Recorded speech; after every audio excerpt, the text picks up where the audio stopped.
Welcome. My name is Aaron Krelleman. I am the contemporary worship leader here at First United Methodist Church of Gastonia. Welcome to FUMC People, Episode 1. This is a show where I will interview important people to FUMC.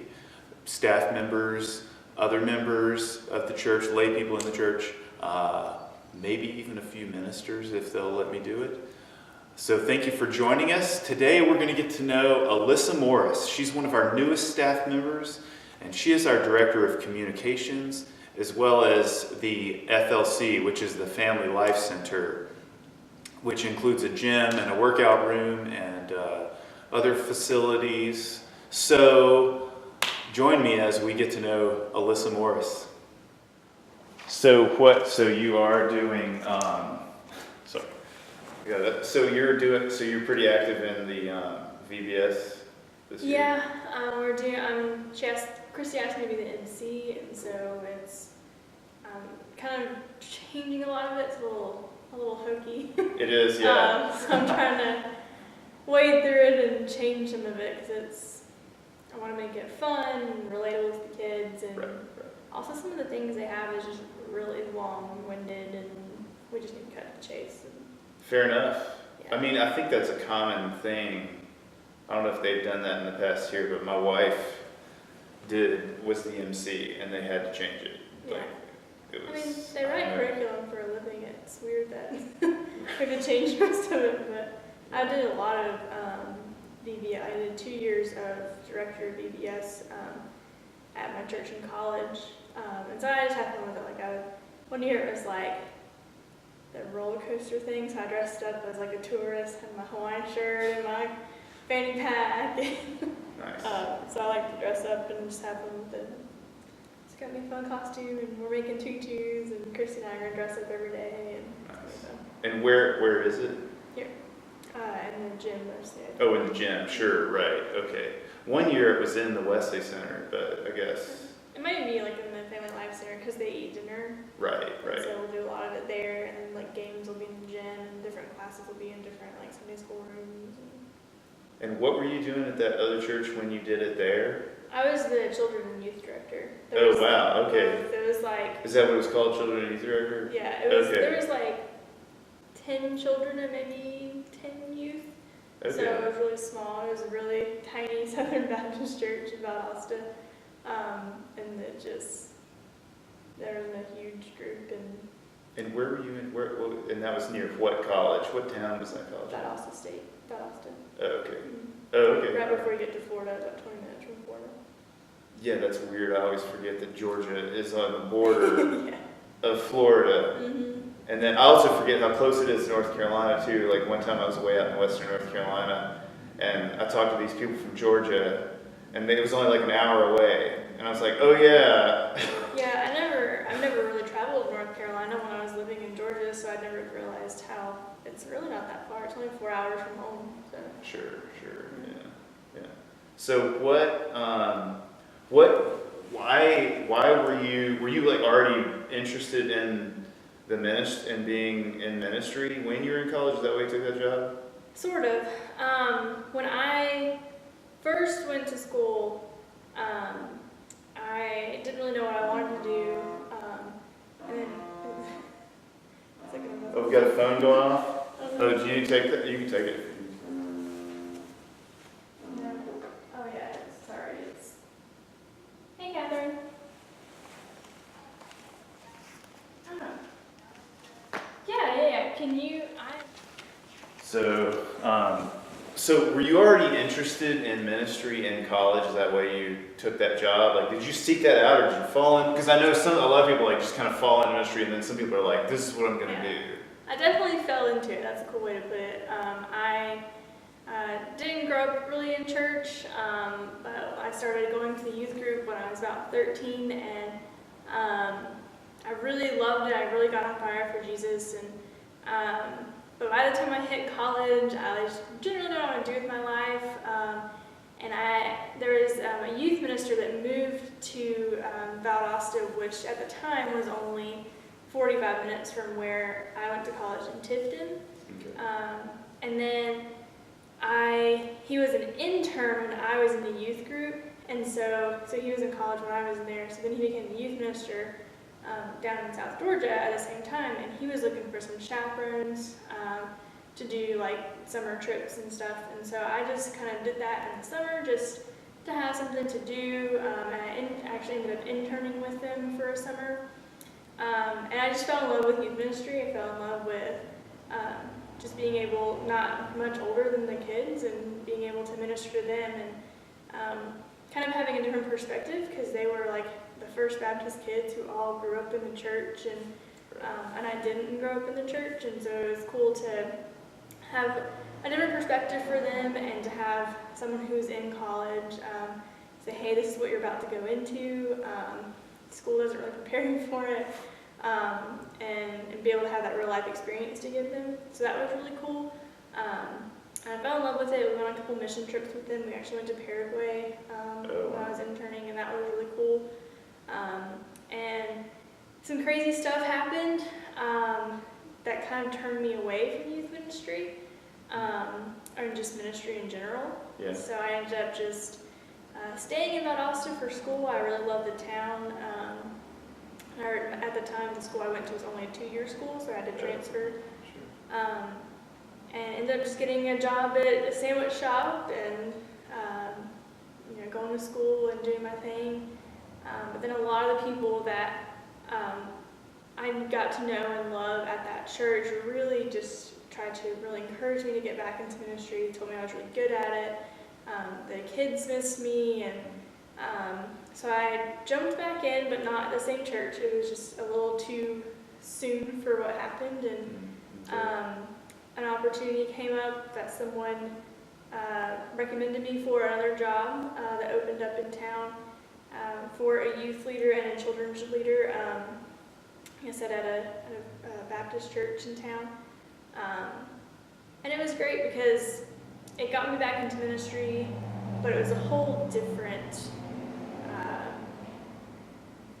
realm of ministry. Like, it was a small, very poor church, and compared to the First Baptist Church that was downtown, and it was very well off. And so I got to minister to kids who kind of came from more of a background than I did, kids that were really questioning and didn't grow up in church, and they were coming because they wanted to. So that was really cool to just kind of feel more connected to them a little bit, and instead of giving them a new perspective, kind of relating to them more. And again, the people were incredible. No one ever at the church was probably under 50 years old besides the kids, and there was no other college students. I was the only one, and I was able to kind of jumpstart some of their programs there, and that was great. And I had probably 30 adopted grandparents. Right, yeah, sure. Being in college is good to have, they invite you over for dinner and they'll send you home with all the leftovers. And so yeah, I definitely think I just fell into it. I started off with just an opportunity to go on some trips for free, and be a chaperone, and turned into this whole thing of pursuing ministry. And then in college I studied communications, and I loved what I studied in public relations. Just wanted to find something, like I kind of wanted to just get out of ministry for a while and pursue a career in public relations, and now I have both. So that's pretty cool. So what kind of jobs in public relations? First off, I searched for like the high paying, because you can get paid really well in public relations. You can do PR writing for like newspapers, like more of a journalism side. You can do government public relations, sports PR is really big. And I kind of just went and searched all the different avenues. But then I really fell in love with event planning. And that's something you can really make, if you're good at it, make some big bucks too. And that was my goal, was to make money and to have a good career, and to live a life that I always, don't have to struggle. And so right after college, I got a job at an event venue and was helping brides plan their big day. liked what I did. I didn't necessarily love where I worked and who I worked for. It wasn't a good environment. It wasn't encouraging. It was, it was just more kind of telling me that I wasn't doing a good job, or and that's really hard to hear. And so it was like toxic people, or like high stress. And it was like not there to was like not. label these. No, I mean there was just not.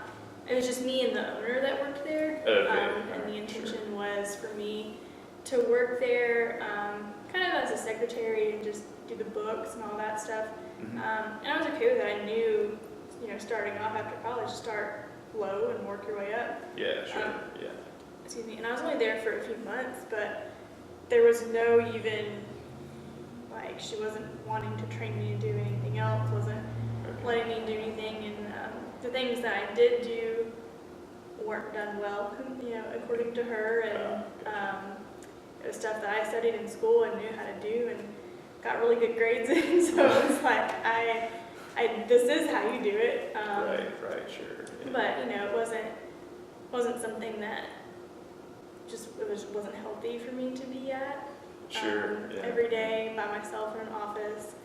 And so I stumbled in for lunch one day to this place called the Bagelmeister, and they were hiring, and at the time I was only working 16 hours at the event venue, and I said, okay, I've got to just do something else just financially.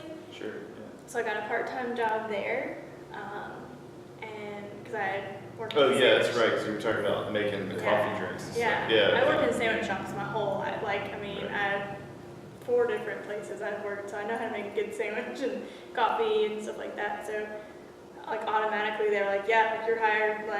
Your resume is exactly what we need. And so I got a part-time job there, and then realized that I would make more money, and I was just enjoying myself more there. So I went full-time there and quit the job at the event venue, and that was a tough decision because, got a bachelor's degree and I'm working in a bagel shop, but I enjoyed most of the time working there. The customers were great. The staff was cool. So, it was just more enjoyable. And I probably worked there for about 1.5 years. Definitely got to a point where I would see people that I grew up with, and they were like, didn't you graduate from college? Well, yeah, but I think as I think that happens with a lot of millennials. Speaking of more than millennials, but I think I've known a lot of millennials who have gotten a college degree and then worked at In-N-Out Burger, because I used to live in Arizona, but or I think honestly, I encourage people to do that. Right out of college, going straight for a huge career, or just, I think it's cool to do a couple of odd jobs, do some traveling. After that, I worked with this place in Chicago for a while, and that's right. Kentucky all summer. That's right. And what did you do in Chicago? What was that? And in Chicago, I just trained, but it's an organization called Leader Treks. And they're really awesome. They take, there's 10 locations in the summer. They have basically youth mission trips come to your location, and you lead the trip. And it's all about leadership development. So you have a mission project. It's all with construction, so it's a lot of Carolina Cross Connection. Sure. And so you have someone who's just graduated college, who is your leader, and usually a college intern, and they're co-leaders.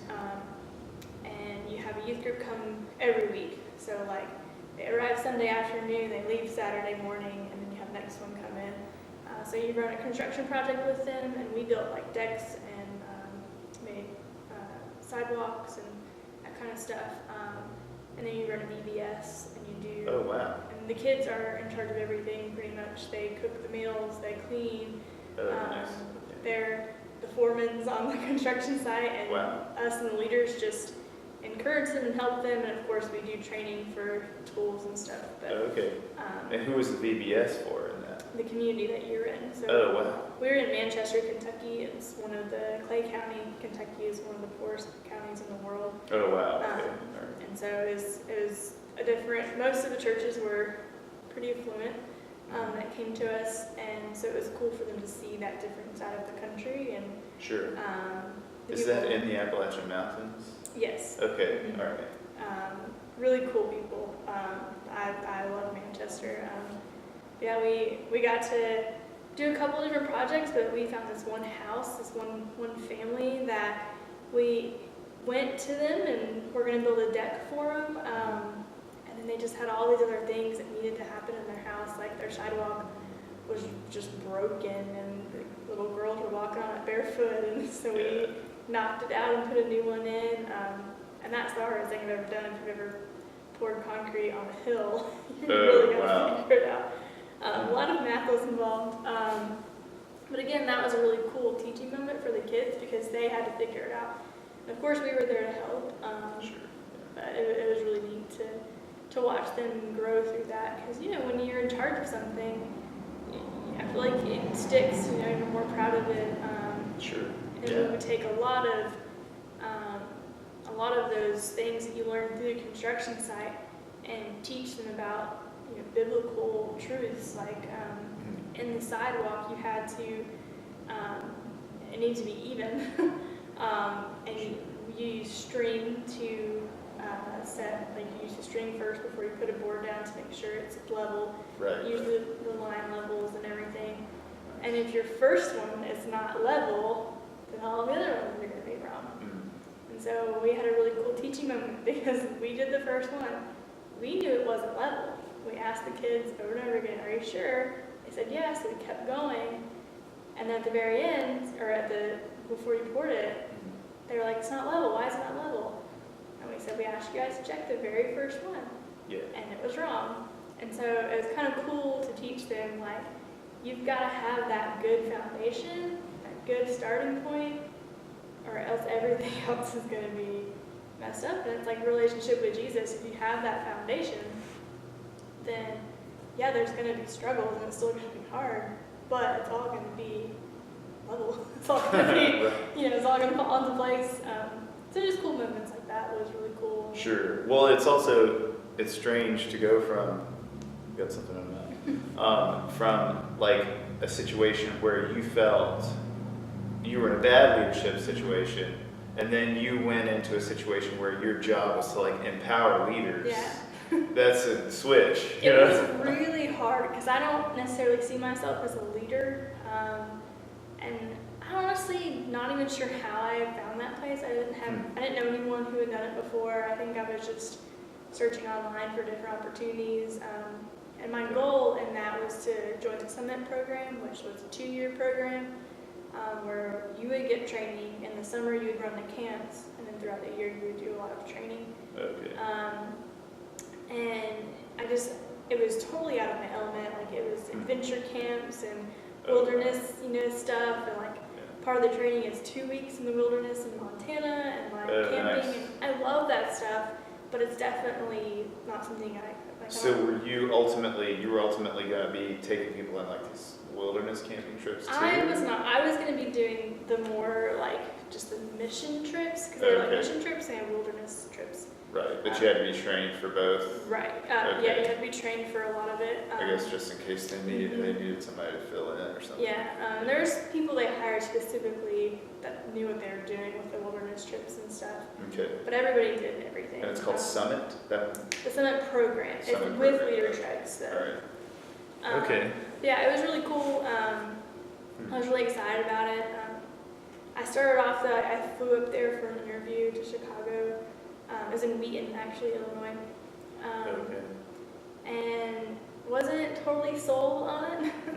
But the boss, Dan Elson, he, in my interview, was like, well, look, here's what we're looking at. Because I said, I'm not this, like, wilderness girl. Like, the people I met, like, go on their days off, like, mountain biking in Canada. I don't do that. Like, I enjoy camping and I enjoy outdoors, but, like, I'm not incredibly physically active. And, that's not really necessarily something that I do for fun all the time. And sure.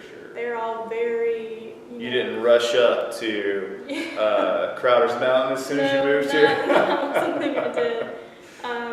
So, yeah, I got there and I said, maybe this isn't, I was very unlike anyone there. Like, I enjoy reading and painting, and like it wasn't something that I didn't feel anything in common with the people. And I told him those are my concerns, so maybe this isn't the job for me. Yeah. And then he said, you know what? I've got like a really good feeling about this. I don't know that the 2 years is going to work out, but I think that you'd be really good in our summer program. Okay. You've had this experience teaching youth. You've been in that leadership role. We have all these adventurous wilderness people. Yeah. What we don't have is like a teacher and Sure. a leader in that sense. And Right. Yeah. so I took a huge leap of faith and said, okay, I'll do summer. And he said, then we'll see, where it goes from there. By midsummer, I was pumped, and it was the hardest thing I've ever done, but I was like, I want to do this. Like, I enjoyed it so much. Because, when you do something and it's the hardest thing you've ever done, and you hate it most of the time, Yeah. but then you want to do it again when it's over. Sure. Yeah. Right. When it's something like that, I knew that it's something I wanted to continue to do. Yeah. Sure. I've definitely been there recently. Yeah, and I learned so much. I think I grew a lot as a person. Yeah. Like, I did begin to see myself as a leader, Okay. and I think I just had more confidence in myself and Sure. my Yeah. abilities. And Well, it's tough too, because I think a lot of times with leadership, what you see from the outside is not necessarily what it's about when you're the leader. Right. I mean, did you Yeah. notice that? Because you Yeah. think of leaders as like these yeah. glorious people, but then in reality, a good leader is not necessarily. And one thing we taught the kids is that everyone is a leader. Like Sure. whether you don't feel like it or not. I always felt like I was more in the background in a lot of things. But even those people are leaders in some part of their life. Yeah. Even if you're just leaders of your own life, you've got to be Sure. able to lead. And it's cool to just kind of learn that as I taught that. Right. And they did a lot of different evaluations and stuff, and learned that I am relational. Like I'm not really a doer or a mover, which were kind of things I talked about, or a thinker. Like I am a relational. Before the task or before I have to think through it all, which I do those things, but before any of that, relationships are more important to me. And so it's just kind of cool, like that they. So does that mean you're gonna go talk to people about what you're about to do, Yeah. or you feel most comfortable when you talk to somebody about? Yeah, it's basically like I want to create that relationship and create that trust before I want to start a task or before I even want to talk about the task. Gotcha. I want to just connect with them and relate with them some way before I even talk about whatever we're doing. Okay. All right. Which was cool because my partner there that summer was a doer. She was also really relational, but it's a cool dynamic to have someone who wants to get the task done and wants to think it through, but also someone who cares more about connecting with the kids. And not that she didn't, she was great at that. But, Sure. Yeah. Yeah. It's almost like that Mary Martha thing that Brittany was talking about. Yeah. So then, where did you go from there? What was next? So from there, like I said, the summer was great, and I was ready to sign up for the 2 years. Mm-hmm. And then my boss was like, I've heard amazing things about this summer. Your name's been brought up a lot. You're great with the kids. You're great with the youth pastors. And that was a cool thing too, because I had been in the youth ministry setting before. Okay. I'd been in that leadership role. I connected a lot with the youth pastors because I knew kind of where they were, the decisions they have to deal with, and so that was really cool. So he had heard a lot of great things, and I was like, "Hey, cool! Let's sign up for the next part of this." And he said, "I just don't feel like God is telling me that you're right for this." And I was like, "That really hurt," I was like, "What do you mean?" He's telling me, yeah. So Right. Yeah. So that was hard to hear because I had been feeling really confident in my abilities and things that happened that summer. Sure. Yeah. And he was like, "Nothing against what you've done. I've heard great things, but I don't know that the 2-year program is going to be right for you." Sure. And looking back on it, So was there a huge pool of applicants? not really. No? They only, Okay. I mean, well, they only have, in the summer they have, of course, college students that come and just do it for the summer. Yeah, yeah. But they only have 3 or 4 new people a year. Okay. And there's not a huge, because they want it to be pretty intimate. Right, And so I think the fact that when I didn't do it, and there was only one other girl that was doing it, Okay. they like to just have a small group and to pour into them more. It's a little easier. Yeah, sure. So I was super confused. Yeah, But yeah. he was the one who also told me he has really great discernment, and I still believe that about him. Mhm. And he was the one who told me in the initial interview, hey, I think this is something you'd be really good at. Sure. And so I trusted him on that, Right. and he was right. And so I was trying really hard to trust him again, Sure. because he knows the program, and he knows, if it'll benefit me or not. Yeah. Yeah. Well, and that's the thing too. Like, if you build trust with people, then if you have to say something difficult, Yeah. it's easier most of the time. I mean, I'm sure Yeah. some people are still. But yeah, we've got craziness going on. Always. This is a Pokemon hotspot. So, I've heard. yeah. Yeah, I've heard. So I'll get people out there, and I'm like up there working. And I'm like, what's going on? Anyway. Anyway, so you were like devastated about this, and yeah, then I was really confused. Sure. And kind of heartbroken because, and then it's like back to square one. Like, here I am, like I was 24, and like I thought I had at least had the next 2 years planned out.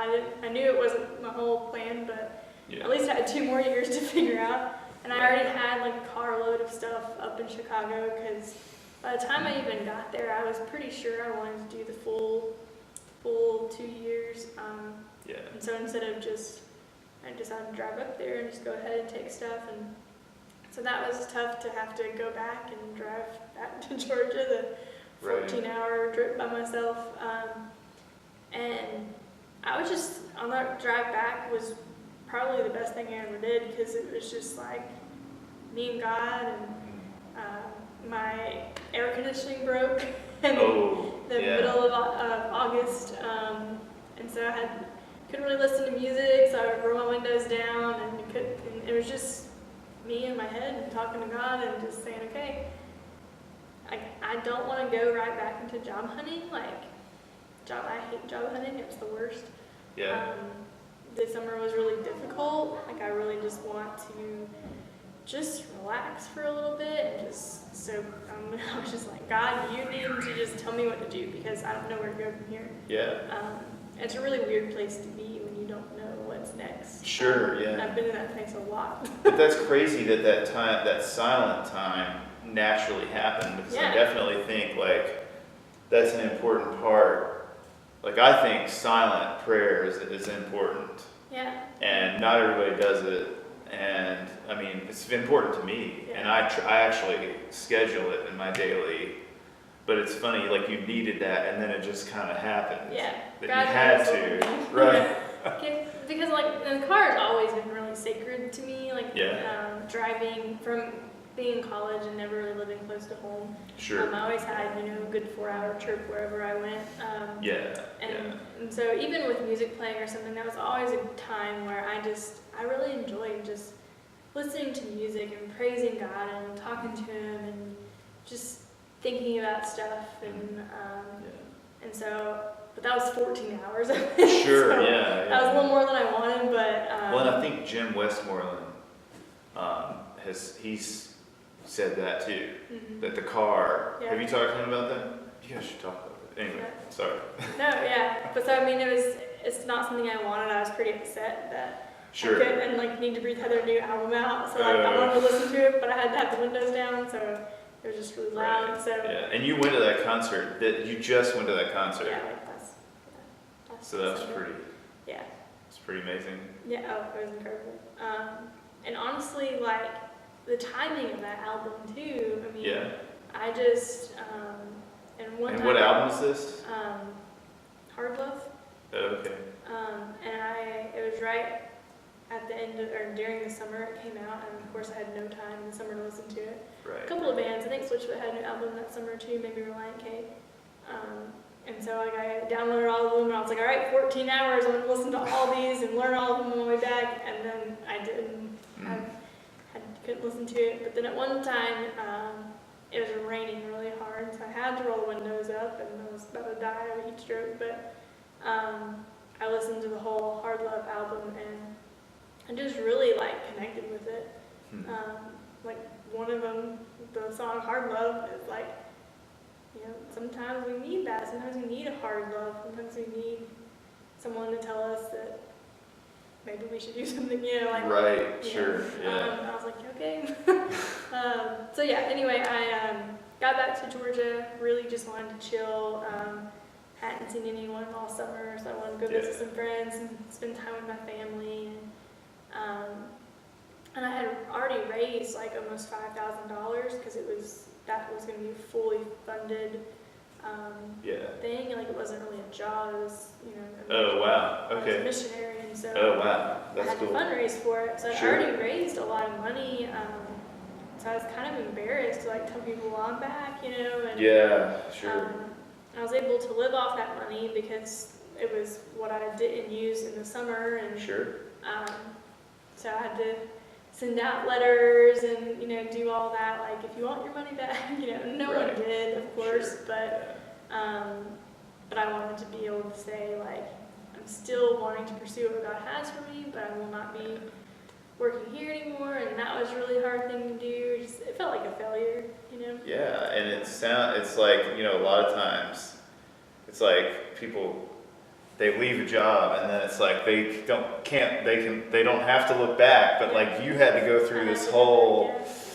And even That's going back crazy. to like the Bagelmeister, like they were like, Right, you right. can come back. I'm like, no, I can't. Like that would be going so backwards for me. Like I was Right, finally like doing something, Yeah. and then I would feel defeated. I felt defeated.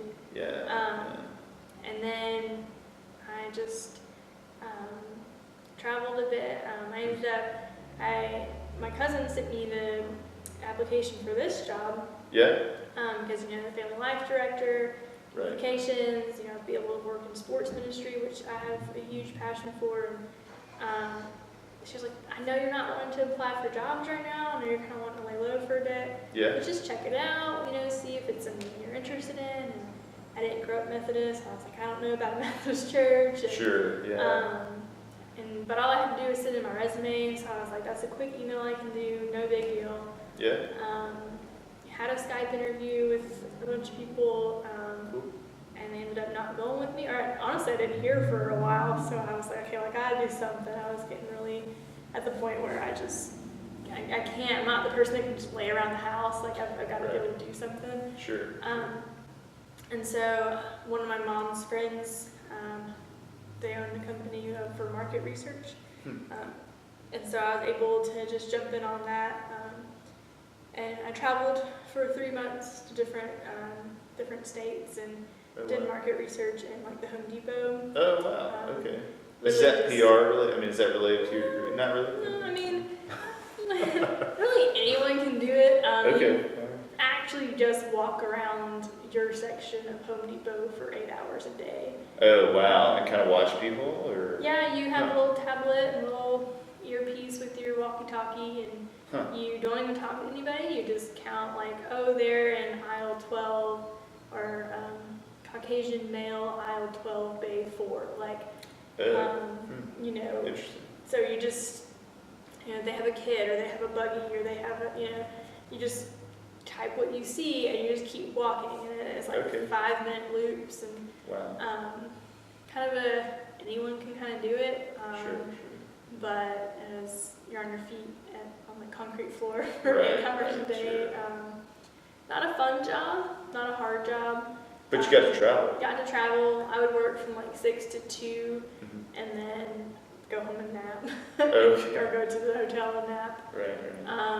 And then we could go, you know, explore the city or whatever. But it was Yeah. also pretty hard because I didn't really know anybody most of the time I was traveling with. Sure. Yeah. And I don't really like going places by myself. Oh, sure. Okay. And so that was also, I think, good for me though, like to Yeah. be able to experience that independence for a few months, traveling by yourself and, you know, exploring a new place by yourself. And so that was good for me to kind of grow in that. A lot of alone time with God again. Like he really wanted that because he gave me a lot of it. And then I was in the parking lot on my lunch break at the Home Depot in Minneapolis and got a call from David Christie and Okay, all said, right. hey, like, we'd love for you to come back up here for an interview. Wow. They'd already went with the other guy and they said it's not working out. You know, we'd love for you to come visit and check it out. And at that point, I was kind of bitter. I was like, Yeah, you sure. know, like, well, you didn't hire me the first time. Right. But I was like, all right, free trip. You know, I'll drive to North Carolina, see my cousin. You know, that was kind of my intention, like to go ahead and say, hey, thanks for the opportunity, but you know, I just wanted a free trip to North Carolina. That sounds really bad, but like I was already kind of like mad that one Sure. person told me I didn't do the job, and then they told me I was like, no. Yeah. And I really wasn't sure about the differences in the denominations. And, Sure, like the theology. Yeah, it's Yeah. tough. It's tough. So I said, yeah, I'll just go. Well, because let me tell you, we all agree the Book of Discipline is exactly what we all believe. I'm kidding. Yeah, I just. Sorry, No, that was- yeah. I really do. No, I'm kidding. Yeah, I grew up Baptist, so it was kind of Sure. a whole new world for me. Yeah. But a cool new world that I'd like to experience different things, and Yeah. so I got here, and like I said, that was my intention. I already knew that I wasn't going to take the job. Yeah. But then I met David Christie and Becky Green and Dave David. I met all these Yeah. people that just were so welcoming, and I didn't have the job yet. And hearing like their heart for the community and for the church and for Sure. the gospel, Yeah. that's all that matters. And Right. it's like, Sure. Yeah. who cares about all the other like little nitpicky, things? But when it comes to like their heart and these are the leaders of the church, like I want to Yeah. be a part of that. And so I left here thinking, crap, I'm gonna move to North Carolina and work in a Methodist church, and that's gonna be weird. But I came here and lived in Rock Hill with my cousins for a few months before I Sure. made it permanent, and here we are. Well, I mean, I can definitely say that, like, and how long have you been here? Since November. Well, I can definitely say that, like, in the short time you've been here, you've definitely made a big impact. You've definitely been a positive, made a lot of positive difference from what I can tell. And speaking of David Christie, we've got this David Christie face shirt that's so That famous. was Did you unfortunate. I did design that? design that. It's really, here, let me get it. Here.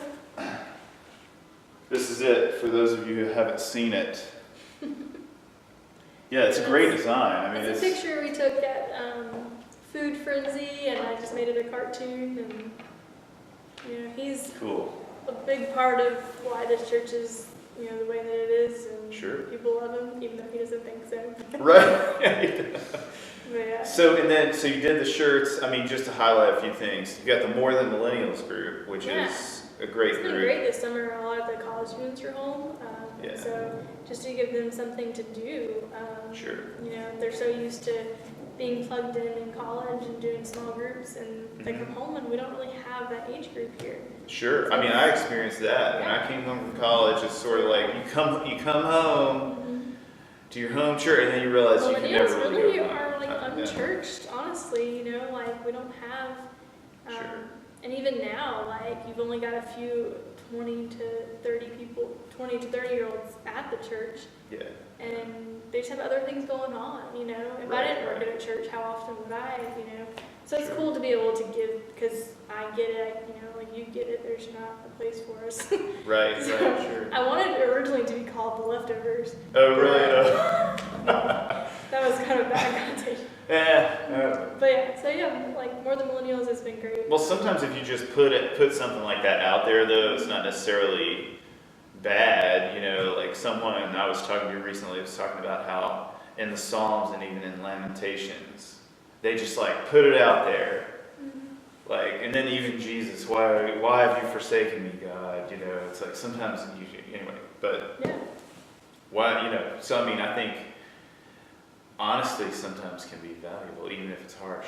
Yeah. So, but anyway, so you've got the More Than Millennials group, it was softball, right? Yeah, The that was softball not, group. That was Steve McClellan. Oh, really? It was Okay. his idea. I just, since I Well, I'm was sure you in did some sports, legwork, Yeah, yeah. I just kind of Sure. helped finance it, and I played on it, and that was a lot of Right, fun. right, So, right, yeah. sure. But yeah, I think that started.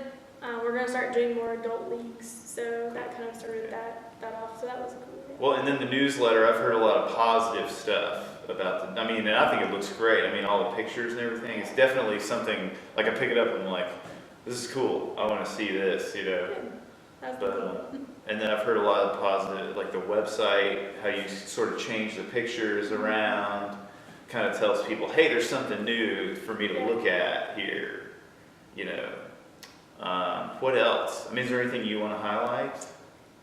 That covers it. Yeah? Yeah, in the sports ministry, we're trying to get going. We're doing soccer right now. I Cool, came yeah, in like soccer. while we were doing basketball, so Right, okay, and we didn't have baseball.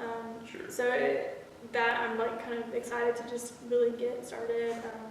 We're probably hopefully getting a new website soon, so I'm working on that Oh, okay, cool. All right. just to be a little bit easier. Sure, right. And you just mean like a new design, but also Yeah. a new Same platform. Yeah, same kinda? website, new Yeah, platform. sure. 'Cause right now someone else is more in control of it. Mhm, It's kind of okay. outsourced. Yeah. But now that I'm here and like Justin is here and you're here, we know that kind of stuff. We're gonna try and probably do like a WordPress or something that, if I'm not here in the next 5 years, that it's easy to train someone else to do. Sure. Yeah. Absolutely. Yeah, and then the weaving campaign, I did a lot of legwork on that, Yeah. did the website for that, Cool. and a lot of the different printouts and stuff. That's right. Yeah, the Weaving Campaign website, which looks good. Yeah, check That's it the out. goal for the What is it? Weaving. weavingfumcg.org. Okay.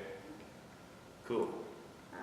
So yeah, and a lot of what I do is just designing stuff. So we've got cards that we've started designing ourselves, which saves a lot of money. Oh, that's right. Yeah, you've shown. Yeah. Yeah, poster problem. Okay. Yeah. We send out postcards for a lot of stuff, for youth events or children's events. So I design a lot of that stuff, which is fun. VBS and any new brochure that we've got going on, anything that communicates what we're doing to the community or to the church. I usually help design it, and Amber and Amanda help distribute it. So Cool. yeah. Cool. Sounds good. So, for President of the United States, who would you vote for? Justin or David? That is not fair. And Justin, Not to put you on the spot Don't or take this the anything. wrong way. David, I think, would be great because he is personable and fun and funny, but also can be really serious and. Yeah, sure, right. But I would pick Justin for the VP Okay. because I think they're a great team. Justin helps ground him, and I think that, or neither, and Jim Westmoreland for both. Okay. So, which is the better restaurant, Black's Barbecue or RO's? You're gonna hate me. I haven't been to either. Okay, all right. No, I'm not gonna hate you. No, it's fine. I'm If not. anybody wants to Not invite gonna- me to dinner, just- I would love to try your There- North Carolina barbecue. I haven't really had North Carolina